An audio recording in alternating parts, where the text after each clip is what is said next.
మీ 5 భర్తలకు సేవ చేస్తున్నా. ఇప్పుడు కొద్ది సమయం పాటు నాకు కూడా సేవ చేసుకో. వదిలిపెట్టు దుష్టుడా. వదలు. అందరికీ నమస్కారం. ఈ వీడియో క్లిప్ అనేది చాలా ఇంట్రెస్టింగ్ ఉండబోతుంది. అస్సలు మిస్ అవ్వకండి. ఫస్ట్ నుంచి లాస్ట్ వరకు ఎవ్రీ మినిట్ చూడండి. ఎందుకంటే ఎవ్రీ మినిట్ మనం ఏదో ఒకటి నేర్చుకోవడానికి లభిస్తూనే ఉంటుంది.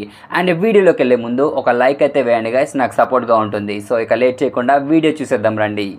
నీకు పాశుపతాస్త్ర విద్యను ప్రసాదిస్తాను. ఇది ఒక అస్త్రము కాదు, ఇది జ్ఞానం. లోకంలో శత్రువులు తమ అధర్మం కారణంగా దుర్బలులైనప్పుడు వారిని నీవు సామాన్య అస్త్రాలతో వధించవచ్చు. కానీ అప్పుడప్పుడు ధర్మనిష్ట గల శత్రువులను వధించవలసిన సమయం వస్తుంది. అటువంటి శత్రువులను సాధారణ అస్త్రాలతో వధించడం అసంభవం. ధర్మ మార్గాన నడిచిన వారికి మరణించిన తరువాత నా అనుగ్రహం ప్రాప్తిస్తుంది. ఇది లోకానికి నేనిచ్చిన వరం.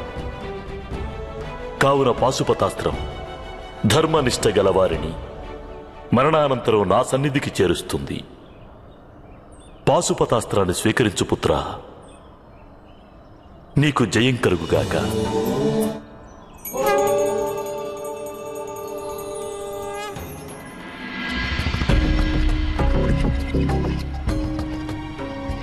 పన్నెండు సంవత్సరాలు అప్పుడే పూర్తి కావస్తున్నాయి మావయ్య. ఈరోజు సంధ్య బాలకు ముందే మనం ఆ పాండవుల్ని వెతికి అజ్ఞాతవాసానికి వెళ్లకుండా నిరోధించాలి మావయ్య. సూర్యాస్తమయం కాగానే పాండవులు అజ్ఞాతవాసాన్ని ఆరంభిస్తారు. మనం ఎప్పుడు ద్రౌపదిని అపహరించాలి మావయ్య. మేనలుడా, అర్జునుడు ఇంకా తిరిగి రాలేదు కదా. కాని నాకు అనుమానంగా ఉంది మావయ్య. ఆ అర్జునుడు నేడు సంధ్య వాలక ముందే తిరిగి వస్తాడని. నాకు నమ్మకం ఉంది ఆ అర్జునుడు తిరిగి వస్తాడని. కానీ ఇప్పుడు పాండవుల శక్తి స్వల్పంగా క్షీణించింది. మనం అర్జునుడు తిరిగి రాక పూర్వమే ద్రౌపదిని అపహరించి తేవాలి. కానీ మనం ఈ కార్యం ఎలా సాధించగలం మామయ్య? మనం పాండవులపై ఆక్రమణకు వెళ్ళలేము. మనం వాగ్దానానికి బద్ధులం మామయ్య. మనం ఆక్రమణకు వెళ్ళలేము. కానీ నీ ప్రియ సోదరి దుశ్శల భర్త సింధురాజు ఈ కార్యము సాధించగలడు మేనల్లుడా.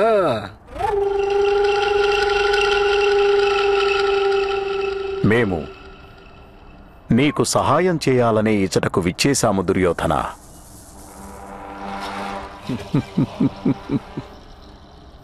మరి మీ సోదరికి నేను వాగ్దానం చేశాను, నేను మీకు సహాయం అవశ్యం చేస్తానని.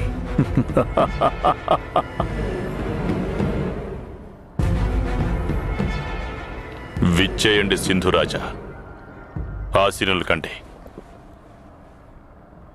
తమరు మా పట్ల కృపతో ఇలా మాకు సహాయం చేసేందుకు విచ్చేశారు. కానీ ఈ 4 పాండవులు ఎప్పుడూ తమ భార్య ద్రౌపదిని ఒంటరిగా వదిలి వెళ్లరు.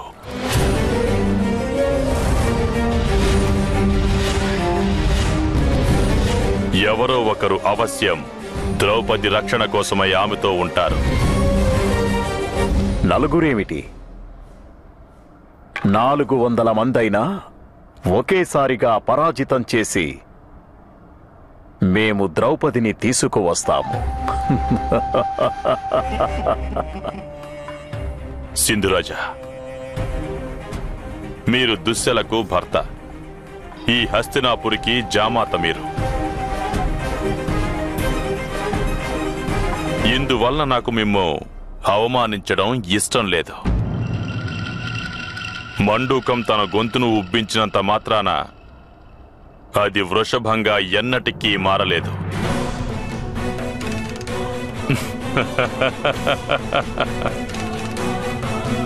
సింధురాజా, మీకు పాండవుల సామర్థ్యం గురించి తెలిసినట్టు లేదు. దుర్యోధన, నీవు మాకు భావమరిదివి. ఈ కారణంగానే మేమెప్పుడు మా సామర్థ్యాన్ని నీకు చవి చూపించలేదు. లేకుంటేనా? అయినా ఈశ్వరుని దయ వలన అటువంటి అవసరమే ఉత్పన్నం కాకూడదు. సింధురాజా, తమరు యథార్థం సెలవిచ్చారు. మీకు ఆక్రమణ చేసేందుకు స్వేచ్ఛ ఉంది, ఆ సామర్థ్యము ఉంది. కానీ నా మనసులో ఒక చక్కని మార్గం ఉంది. దాని వలన యుద్ధం చేయవలసిన అవసరమే ఉండదు.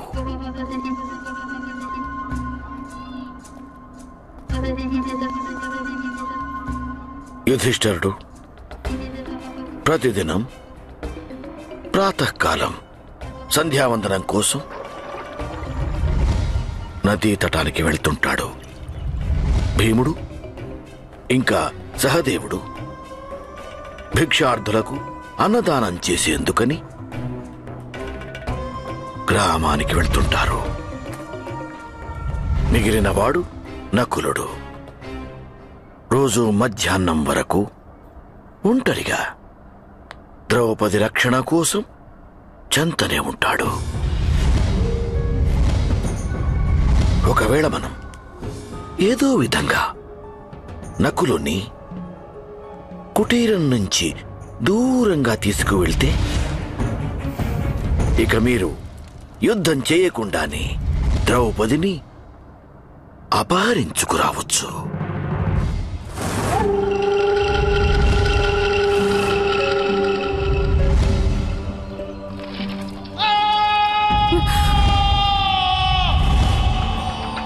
నాదా,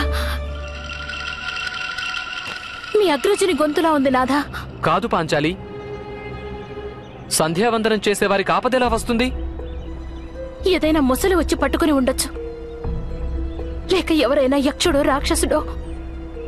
మీరొకసారి వెళ్ళి చూడండి నాదా. నిన్నిక్కడ ఒంటరిగా విడిచి వెళ్ళలేను పాంచాలి.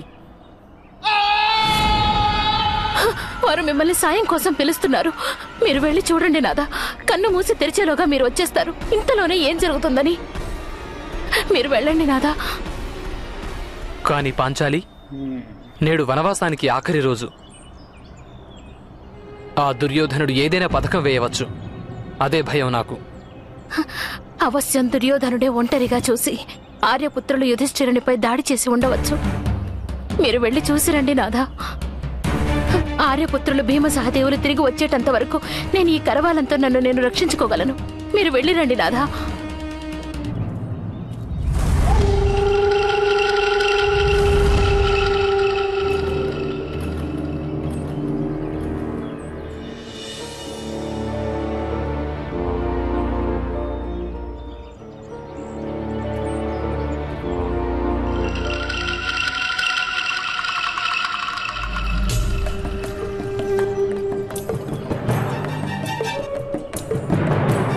ద్రుపదపుత్రి,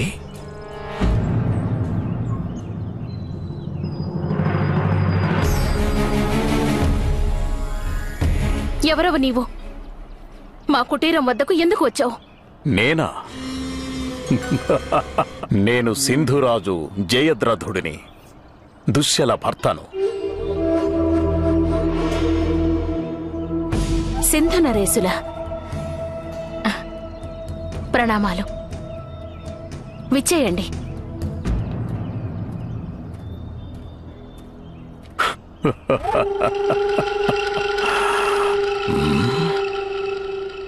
క్షమించాలి, ఆర్యపుత్రులు సంధ్యావందనం చేసుకుంటున్నారు.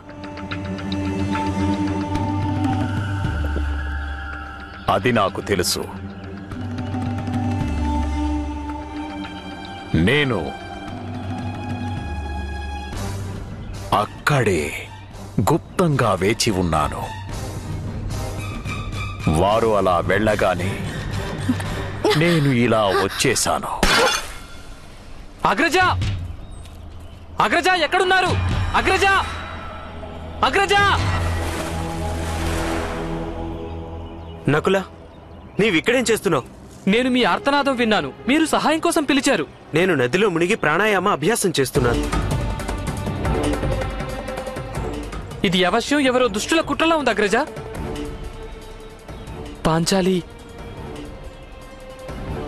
పాంచాలి కుటీరంలో ఒంటరిగా ఉంది అగ్రజ.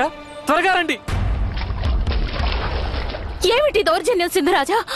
నేను నిన్ను తీసుకువెళ్లేందుకు వచ్చాను.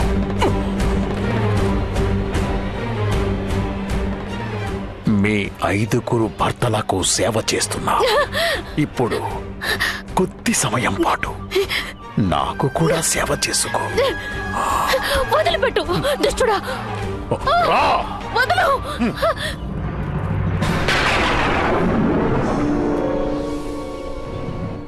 పాంచాలికి ఏదో అశుభం జరగనుందని నాకు భవిష్యవాణి చెబుతోంది. మనం వెంటనే తిరిగి వెళ్ళాలి భీమన్నయ్య.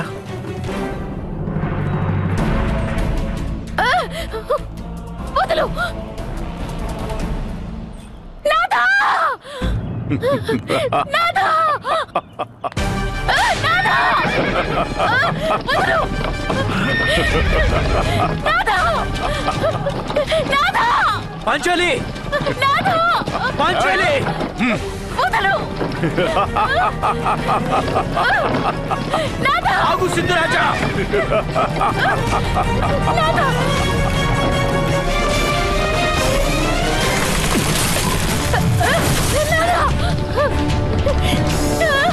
పాంచాలి! నాదా!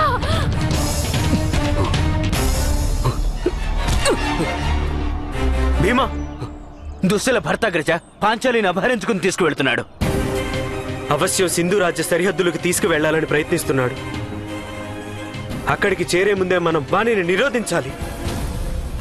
సో చూసారు కదా గైస్, వీడియో మీకు ఎలా అనిపించిందో కింద కామెంట్ సెక్షన్లో అయితే ఖచ్చితంగా తెలియచేయండి. అండ్ ఇప్పుడు నేను నెక్స్ట్ చెప్పబోయేది మీరు చూడాలని రూల్ అయితే లేదు. సో మీకు నచ్చకుంటే స్కిప్ చేసేయండి. అంతేగాని కింద కామెంట్ సెక్షన్లోకి వెళ్ళి డైలీ ఇదే సోదెందుకు చెప్తున్నావు, సో ఇలాంటి కామెంట్స్ అయితే పెట్టకండి గైస్.